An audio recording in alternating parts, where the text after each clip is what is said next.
short papers. Section 9. Unity. By Charles Henry Mackintosh. Better known as CHM. All who believe in Christ as dead and risen are sealed by the Holy Spirit and form part of his body. The body is viewed as on the earth. There is one body. This is as true now as when the apostle penned the epistle to the Ephesians.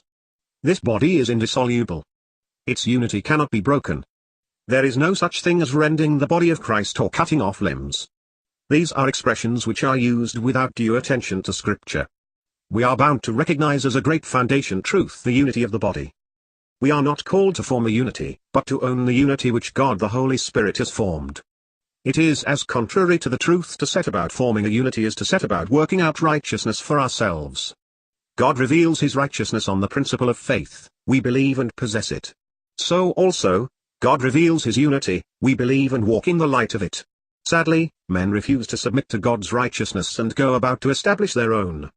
In like manner, men refuse God's unity and go about to form their own, but both man's righteousness and man's unity must pass away like the vapors of the morning, whereas the righteousness and the unity which are of God shall endure through everlasting ages. We most fully agree with you in saying that our motto should ever be, truth first, unity if you can, but truth. If unity is attained by the sacrifice of truth, it cannot be the unity of the Spirit. Many fall into the mistake of thinking that unity is something which they themselves have to set up, whereas the unity of the body is a grand reality, a substantial truth in the light of which we are called to walk and judge ourselves and all around us. We are no more competent to form that unity than we are to atone for our sins or to work out a righteousness for ourselves.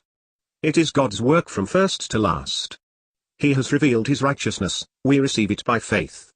He has revealed his unity, we receive it by faith. As it would assuredly be a grave error for us to attempt to work out our own righteousness, so it is a grave error to attempt to work out our own unity. Christ is the center of God's unity, the Holy Spirit is the power, and truth the basis. As to man's unity, you will find all manner of centers, a man, an ordinance, a doctrine, something short of Christ.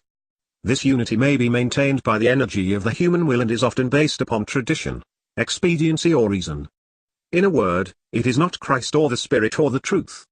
It is not of God, and if we do not gather with God, we must scatter.